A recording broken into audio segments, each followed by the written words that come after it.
And I just want to watch it again. Please give a huge round of applause for the director, Rob Marshall, and James Corden. Welcome, gents. How are you? You too.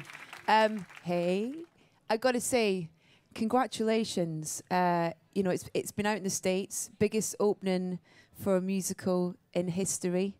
You got to be happy with that. That's crazy. We didn't expect that. I don't know why. It's a Sondheim musical. You know, it's kind of, you know, not the big mega musical that some musicals are. You know, like Les Mis or even Mamma Mia kind of thing. You know, so just to have that opening was thrilling, and it's because it stars James Corden, is why. Yeah, that's a big draw to American audiences. Yeah, it really is. They really come out for me. There is so much about this film. There's the music, there's the story, there's the cast, there's the connection, there's the chemistry. There's so much here. But for you, Rob, this is something that's been a kind of a long time coming, something you've wanted to be involved in for a while. How did it eventually come round to happening now? Well, gosh, you know, I remember when I finished Pirates of the Caribbean, John DeLuca, who produced this with me, and Mark Platt as well, John said to me, we talked about what's next, you know, and he said, well, what do you love? He said, what do you love? And I love Into the Woods. I've always loved Into the Woods. I thought it is such a beautiful piece, so joyful, so funny, so clever and smart, and profound. I think it's an incredibly profound piece that I think everybody can see from a different place. I mean, even kids see it, take it from their level, and adults can see it from a different place. And I think all of that in one piece was sort of amazing. So I called, you know, James Lapine and Stephen Sondheim and said, I'd love to do this. And they said, you know, we'd love you to do it, but we'd love you to get it made, because I think they tried to make it a few times in the 90s, and it never had happened. So why do you think now? Do you think, for me, I think it's a combination of all these things. It's these people that you've got involved in it. And I know, James, you were involved early on, even at the table reading, when you were trying to sell it to people as well. And Rob, you showed a real kind of vote of confidence to James as well, in terms of saying to him, you know, if we get this made, you're going to be this character, which for you must have been a great thing to take forward into that role, James. Oh, it's amazing. I mean, and I can't, I mean, just on your first point about why did it not get made earlier and has been made now, is honestly, and I would say it would be easier to say it if he wasn't here, but the truth is, the only difference between then and now is this man here. There is, I honestly don't know, I genuinely don't, and and we're talking about a world full of the most gifted directors ever. I don't know if anyone else could have made this film. I don't know if there is a more skilled, not just filmmaker, but storyteller to understand the nuances of it as a musical. Because when the show is on and was on in Broadway and plays all over the world, it's about 3 hours and 5 minutes, I think. And Rob was painfully aware that was too long for a film to be. But to cut it to 2 hours and not lose a beat of story or a moment of heart or a moment of emotion in it, to the point where even, you know, you've got people from like the Stephen Sondheim Society going, I don't really remember what you've cut, is so deft to be able to do it that is genuinely the thing. It would not exist and it could not exist without him. It's as simple as that. The cast, there are other actors could do it, you know, just as well. There are other DOPs, there are all of those things, but without the vision of a filmmaker who understands musicals and understands audiences and understands that 3 hours is too long and that these are the cuts that are needed, it just wouldn't exist. And understanding as well of taking something from the theatre onto the big screen. That's a technique that not a lot of people can do and do well, and something you've managed to achieve so brilliantly. Well, James, that's so unbelievably generous and kind. And let me just say, not to completely trade compliments, but let me just say one thing. I don't think this could have been made with anyone else playing the baker, because the range of what James shows in this film is extraordinary, and I don't know anyone else who can do that, and that's why I knew that James was going to play this role. Justin Bieber.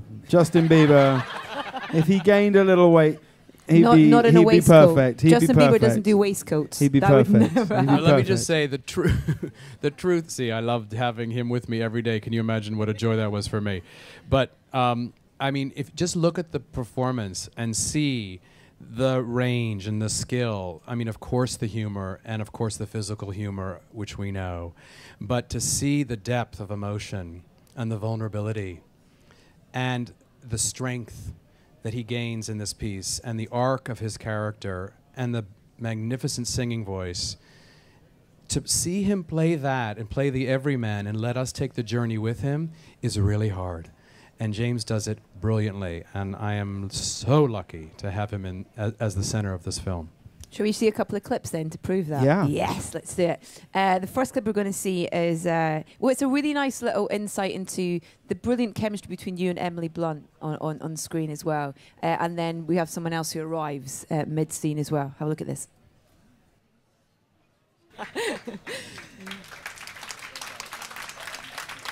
I want to ask about shooting, because from watching it, you feel like you're in that wood with them. You're kind of on that journey that they take. What was the reality of that in terms of where you shot? Did you shoot on location? Did you shoot in studio? Was it a combination? How did it work? Well, that's actually the best example. We were just talking about this in the room back there. That's the best example of the two worlds that we shot in, actually, because you wouldn't even see it. I can't even really see which bits were which. But we shot some of it out in real woods, in like Great Windsor Park and Richmond and things, and then parts of it were on this huge soundstage that Rob got built, which genuinely is probably 4 times the size of this store. I would imagine you couldn't see the back wall; it was just like 2 football pitches of just woods. But what was amazing was you would go up things and down bits and round corners and with real trees. In there, and so we would shoot on both, but parts of that scene are shot on the stage and parts of that scene are shot in the woods, and it's a credit to the design team, really, that you can't. I mean, I don't remember which bits are which, but I know that there are bits in there. And we got another clip as well, which is another a great little scene with you and Emily. We're going to watch right now. I want to ask about Just lying to a child. rehearsal for this, because the vocals, seamless, like they're done live, it's all sung live as you're doing it.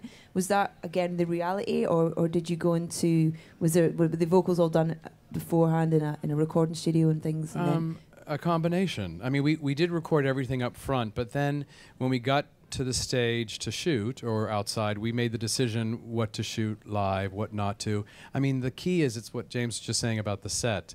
You should never know. It should all feel live. I mean, for sure, when they sang with themselves. Even if, you always sing. So you're singing, whether we choose to use that recorded sound or not is up to us. And it all had to do with what felt, you can do that in a scene where you're protected in a soundstage kind of thing. It's harder to do that on a waterfall, for instance, when you have water go. But the key is it should all feel live, and they're singing. I mean, the great thing about the rehearsal period that you mentioned was it's during that time that you actually create the piece. And we had no other choice, because we had a very tight schedule and a tight budget, as you know.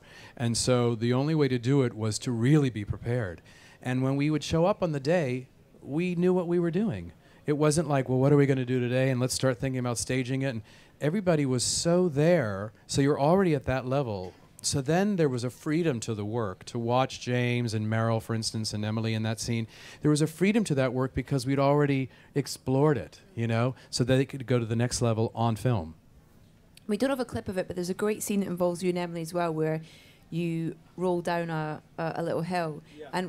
And I was lucky enough to speak to these two about the film prior to this. One of the things that I loved about the film was, I guess people would see them as imperfections, but for me it's just, it's reactions and it's honesty and it's things, whether it be Emily laughing in the middle of a song, in between, her singing a line, or the two of you laughing as you tumble down this hill and stuff. And that just makes the journey more real as you're in it with the people watching, sort of thing. Did you kind of encourage that? And I guess those are things that you discover along the way as well as you're filming. What a beautiful thing to say. I mean, for me, that's the magic. You wait for those kinds of things to happen. You wait for those those moments that are impromptu that happen. Listen, the end of that you're talking about, a number called It Takes Two that James and Emily do so beautifully. And at the end of it, they slide down a hill together and kiss. And that's the choreography, and that's what we rehearsed, and that's what we shot. But on this particular take that you see in the film, they fall and kind of slide and fall on top of each other and are laughing. And use that and then go into the kiss. And it's so in the moment. And that's what you're looking for. I mean, I don't like perfect films. I like imperfection. I like that, you know, that you hear laughing when you're singing. You feel character.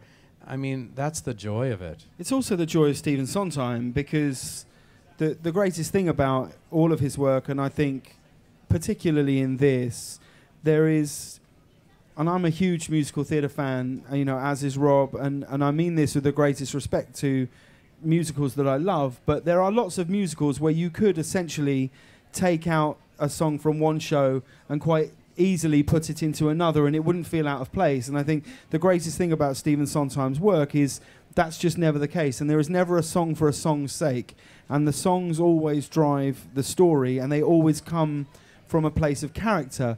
So it never really feels like you're doing a song, it feels like you're just doing a scene. So those moments that are captured, those moments, like you say, of Emily laughing, us falling into these moments, they're coming completely organically from the moment, because you're never thinking, oh, I have to hit this mark on that thing. It's all coming from a place of truth that's driving a story forward. And so when you match that together with a great DOP, with a great director, it all just seems to, it all feels natural, whatever it is you're feeling, you know? But it's this cast. I mean, I have to say, you can't put that into anyone's hands. This cast was so brilliant, so funny. I mean, can you imagine how funny this cast was? And they brought that to life, and I loved every moment of that, and I wanted to feel that. And I think you see that in the film. I think you feel that it's a company, very much so. It certainly felt like that. I don't think I've ever done anything where I've been so aware of how special it is, the very thing I'm experiencing at that time. Normally, you only really enjoy things retrospectively. You look back and go, oh, I was having a great time then.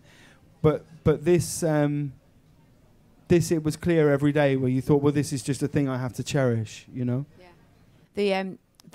You mentioned, I think at the start, the waterfall scene with the two print. I mean, to see Chris Pine in this role as well it's just hilarious. He's incredible. He's a little too funny for my liking.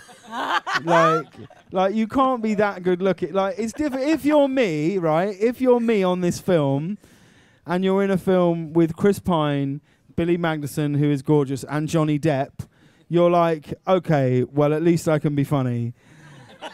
And then Chris Pine rocks up with this hilarious performance. You're like, I'm sorry, and he's a great guy. It's just unacceptable to be that beautiful, that funny, and that nice a guy. It's like it's enough to make you really hope he doesn't have a terrible accident.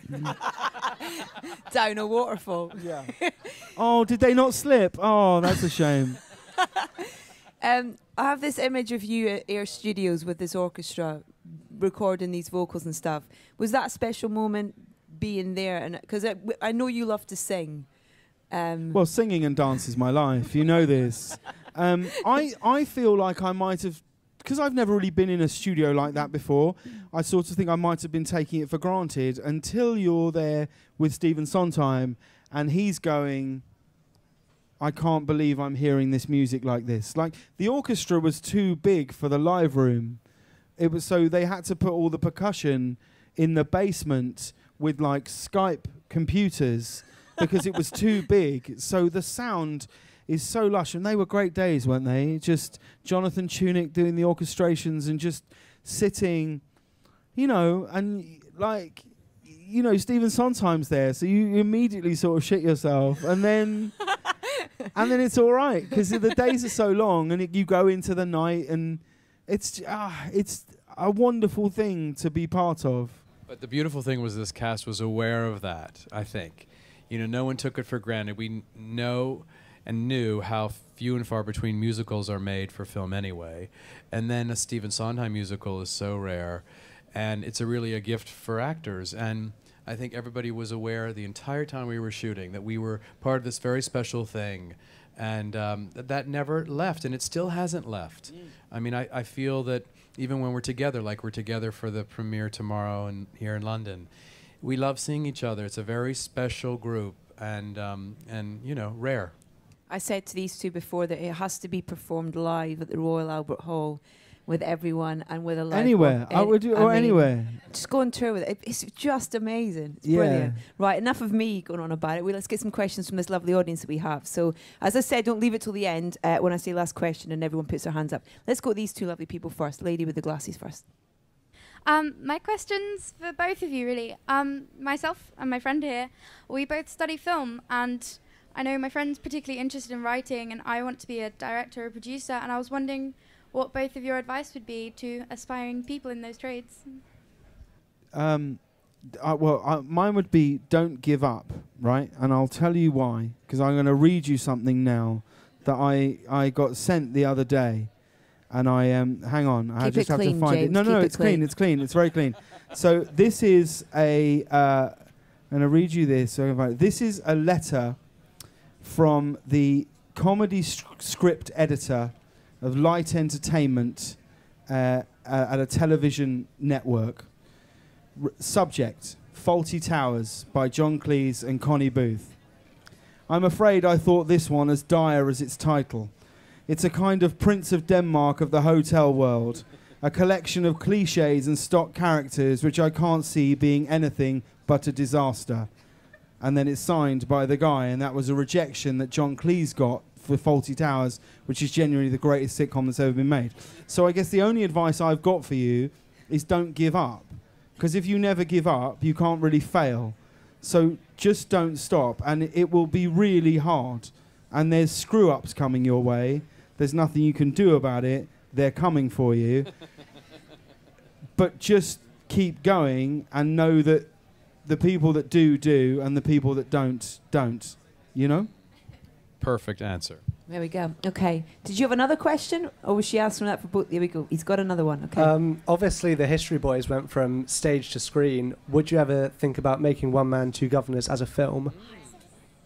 I don't think it would work, actually. I think it relies so much on an interactivity with the audience is the thing that makes that play so unique.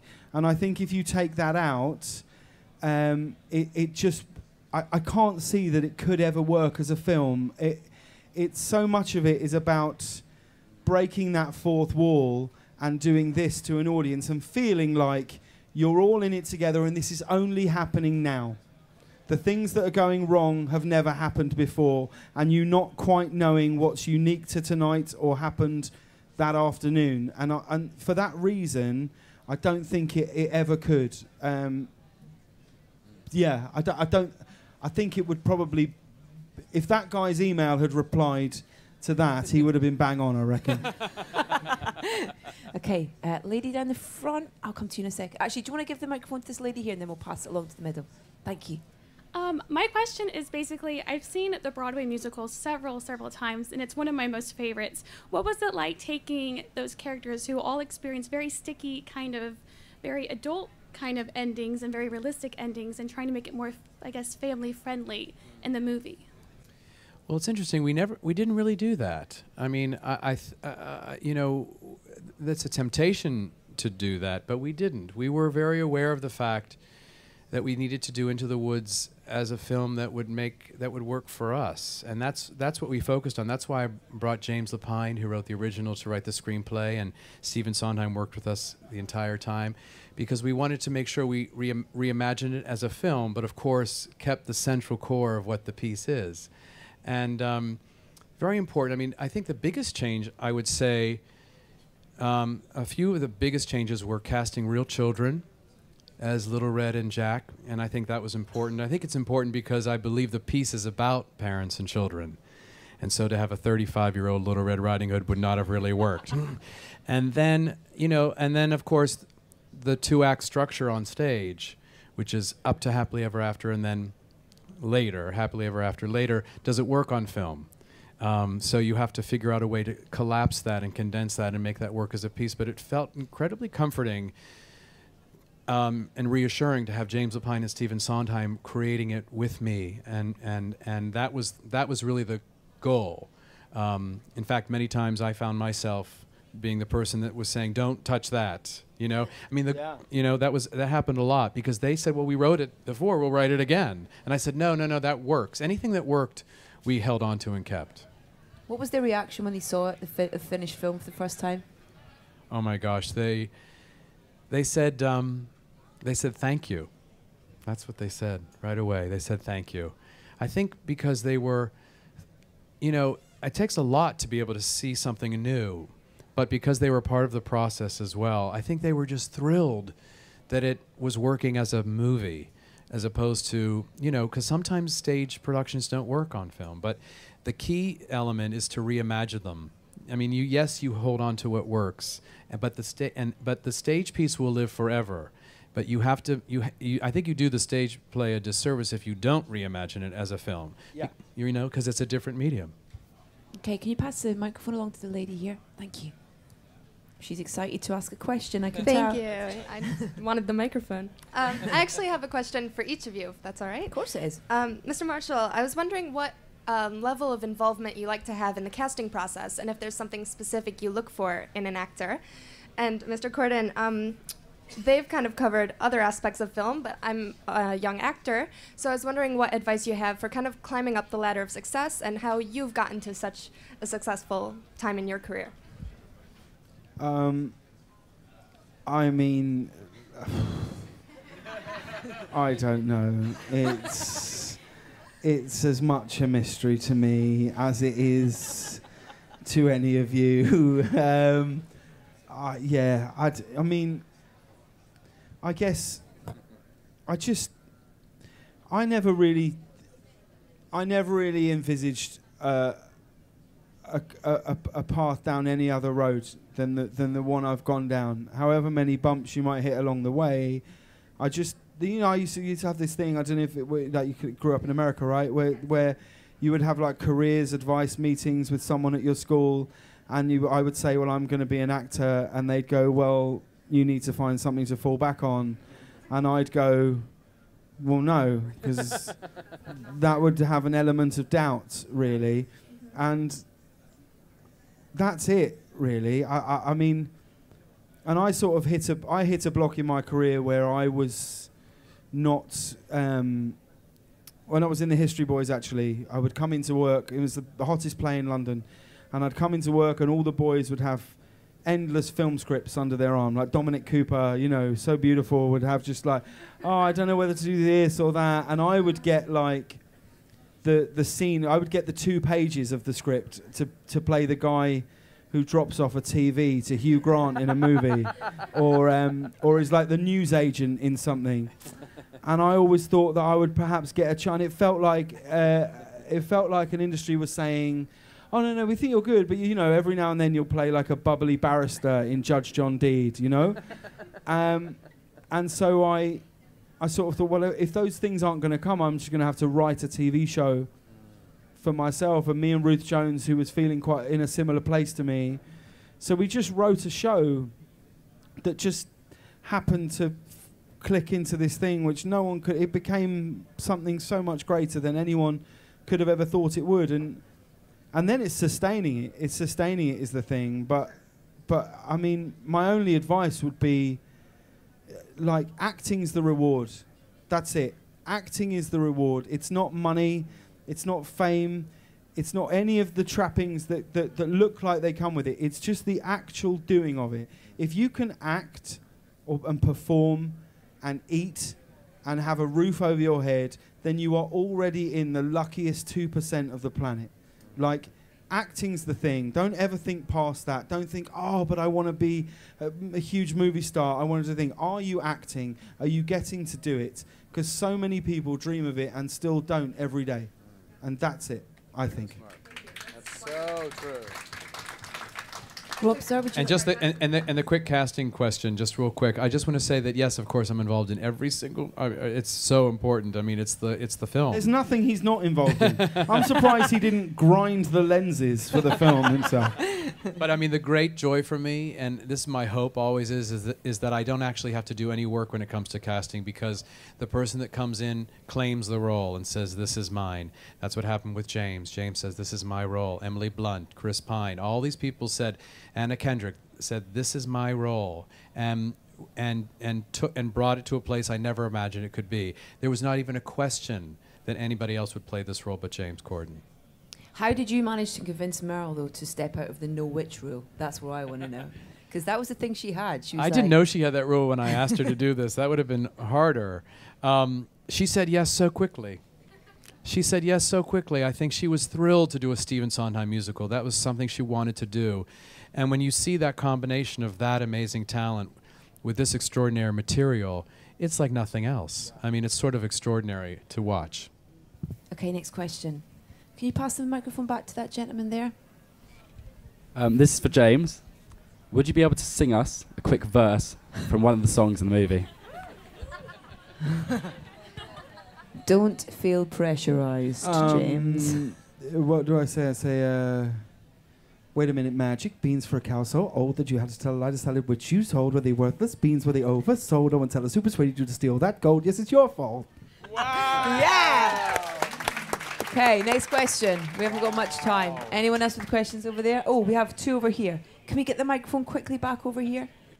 Well you just done. don't ever forget it, though, do you? It's the weirdest thing. It takes a lifetime to learn. I'll know that when I'm dead. like 10 minutes before I die, I'll be able to recite that. It's because he writes like no other. There's the melodies. It's hard to learn, and once it's in, it never goes. Okay, sir, what's your question? Hi. James, you mentioned at the beginning where you were saying that all of the songs are necessary for the driving of the narrative. And my question is really looking at the translation into cinema, how those songs play a special role when the whole film is on a magical terrain. So normally you could kind of say that the song in a cinematic musical allows the characters to resolve the problem that couldn't be resolved in dialogue. But if you've got the whole terrain as magical realism almost, how do you make those songs special? Well, I think that's where Stephen Sondheim and James Lapine are so smart. Is that yes, it is all set in a magical terrain, and yet at the heart of it are the most ordinary couple you could ever find, if you like, who become extraordinary through the journey they go on. So it's always rooted in a place of absolute realism, you know. Essentially, mine and Emily's character are just representing the audience. We are their representatives in these woods. So as soon as you can put a sense of normality in it, I think it becomes a lot easier to tell a musical tale. Frozen is a good example of that, actually, where there's this very, very magical presence who has this thing bestowed on her where she can turn things to ice or whatever, but her sister is very, very ordinary, going, "Do you want to build a snowman?" So, and it's those eyes and ears that allow you to take those curves, I think. Do you think, Rob? 100%. I think that's exactly what it is. I mean, the truth is, these could be played as two-dimensional characters because they don't even have names. The baker and his wife, you know, that's it. And the prince and blah, blah, blah. But the truth is, the only way to play this, I felt, and it's something that we worked very hard on, was to make sure that they were played like real people, because you're asked to follow their stories and care about them, especially as it gets darker and it goes towards the end of the piece. You're asked to really root for them and feel for them and care for them. And the great thing about this cast is that they brought such dimensionality to it, such depth to it, such truth to it, that you feel for them. You really feel for the baker and his wife. You feel for Cinderella. You feel for all these people because they're flawed and not perfect, and they're real. And I think the material is exactly what James said. It's inherent in the material, but it's also this cast who brings such truth to it. Thank you. And lady there, the question? Hi, James. I just wondered, is it true that you're going to be moving to America, and are you going to try and fit in any Broadway shows while you're there? what fit in to be in them. As in, are you going to be doing any or? Well, I can't for a bit, but yeah, I'll move to America tomorrow. Exciting. And then I'll be back to do stuff here. I have to do a show called A League of Their Own, which I'll shoot here, and I have to do this TV show for a little bit, and then really my dream after that is I've sort of set a time limit in my head of how long I'll do that show for, and then, I mean, it'll be cancelled before then. I'm sure of that. Let's be clear. But then I've sort of set a rule in my head that I would want to do, if I was ever given the chance and the opportunity to do a play or a musical, like every 18 months, whether that's here or in New York. It's I love the theatre. I love a day that has a point and a purpose that moves to a thing, and I also think it's the thing that keeps you supple and fresh. So I hope it at some point. I hope so much. Yes. Would you write something for the theatre for yourself? I'm not for myself. I don't think I could write I've been trying to write a play for about 3 years. It's stuck in a permanent brick wall at the moment. But if I can get through that, just a very, very small play. But I've been trying to write it for quite a while. I just for myself really, not to be in. But we'll see if I can ever get over the hellish hurdle that it is. Yeah. Do you have any more questions from our audience? 2 over there, and I think that's... Is there another one? That's 2 there, and then, yeah, there we go. James, congrats on the OBE. Just wondered Oh my gosh, how Quick, thrilling, someone change the poster! What was your initial reaction when you got the news? Did you get news earlier before it was announced? Or? Yeah, you get a letter about, I don't know, like a month ago. You get a letter saying, you've been put forward for this. If you were to be given it, would you accept it?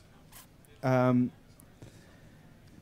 your first thought is that there are so many people who are far more deserving of this than I. That's just a fact. But, and then I it says you shouldn't tell anyone, but I opened it with my wife, so I couldn't, I think that's all right, isn't it? And I talked about it with her, and I sort of thought, well, I'm from Holmer Green Upper School in High Wycombe, and I have 2 GCSEs above C, and I have 1 U, so European Studies. So pointless.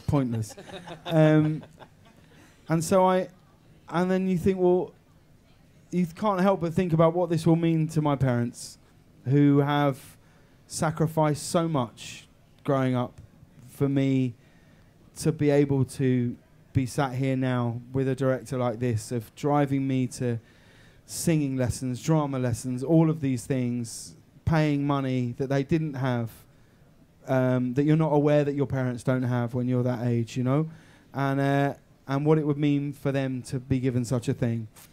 And then I thought, yes, I should accept this. Exciting. Yeah. But when I told my dad, he said, "You know what it stands for, right? It stands for Other Blokes' Efforts." So, and he said an MBE stands for Many Blokes' Efforts. So yeah. Amazing. And I think we got the last question from this lady here.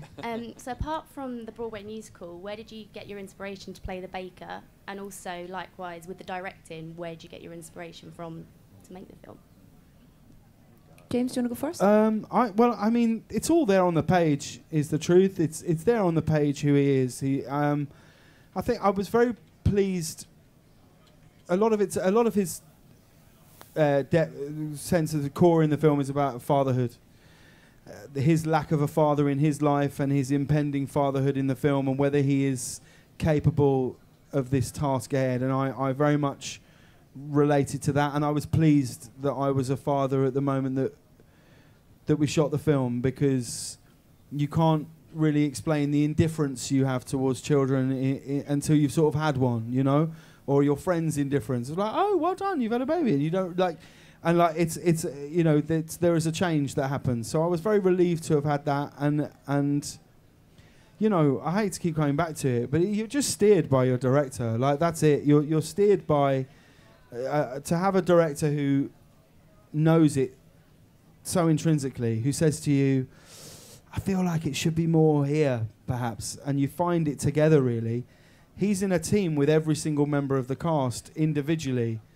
He has a relationship with every single person, and that's all you're listening to, really, is that.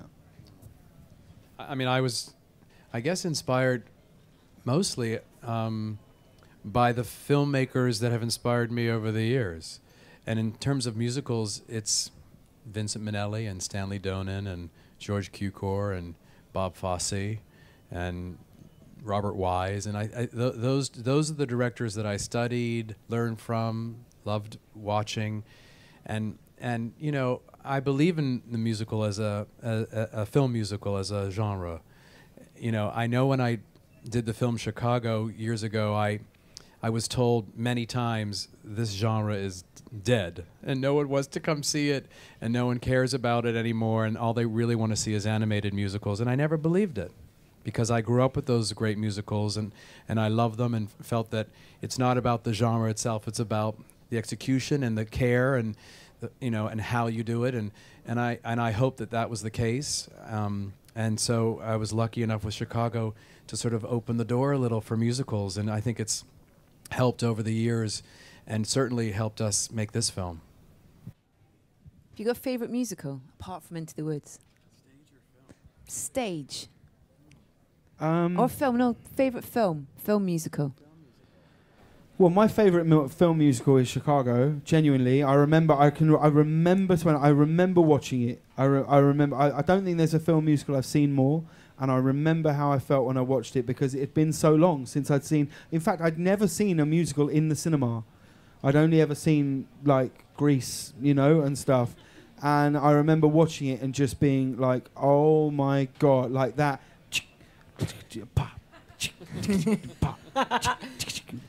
You know, Cicero. I really remember it. So, like, I walked out of that cinema just feeling like the most empowered woman I've ever felt like. I really did. Like, I got in the car, like, he had it coming. He had, like, it's amazing. It's a masterpiece. It really is.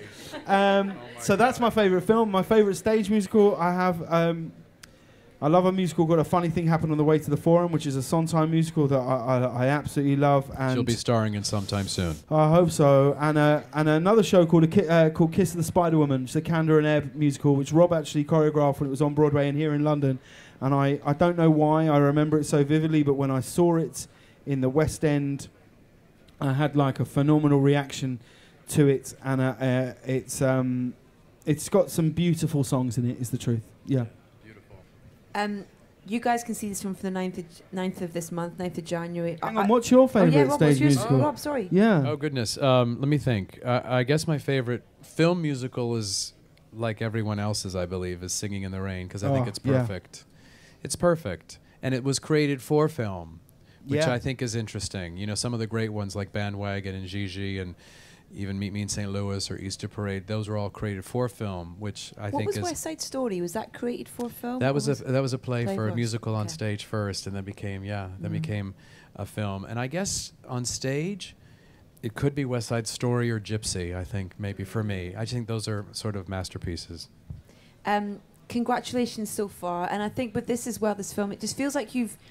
I don't know, there's a whole new generation of people who are going to fall in love with musical theatre through film as well, through this, you know, and you say that people telling you that this, no one's going to watch this before when you were talking about Chicago and stuff like that. This has almost just reopened that door, I think, for people. It's absolutely incredible. Congratulations, and you guys can see it from the 9th of January. Please, huge round of applause for James. Thank you very much. Thank you, you're wonderful.